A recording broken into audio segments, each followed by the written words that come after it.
การให้ทานมีหลายอย่างที่ให้แก่กันและกัน แต่เมื่อแบ่งเป็นประเภทใหญ่ๆได้สองประเภทก็คืออามิสทาน คือการให้วัตถุสิ่งของเครื่องอุปโภคบริโภคให้เป็นทาน เช่นอาหารที่อยู่อาศัยเสื้อผ้ายารักษาโรค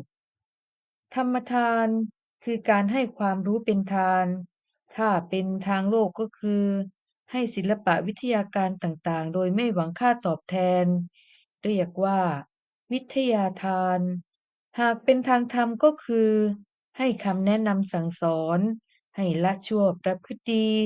มีศีลธรรมเรียกว่าธรรมทาน การให้ทั้งสองประเภทนี้พระพุทธองค์ตรัสว่า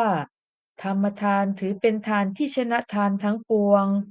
คือได้ผลมากมีบุญมาก มีค่ากว่าทานทั้งหมด เพราะทำให้ผู้รับมีปัญญารู้ทันโลก เมื่อมีปัญญาก็เหมือนมีทรัพย์อยู่นับแสน และยังมีปัญญาฉลาดแจ้งในธรรม รู้ดีรู้ชั่ว จนถึงพ้นจากความทุกข์ ก็ยิ่งเป็นพลานิสงส์มาก ถือเป็นอริยทรัพย์ ทรัพย์ที่ประเสริฐ สามารถนำไปใช้ได้ไม่รู้จบสิ้น ทั้งชาตินี้ชาติหน้า และชาติต่อๆไป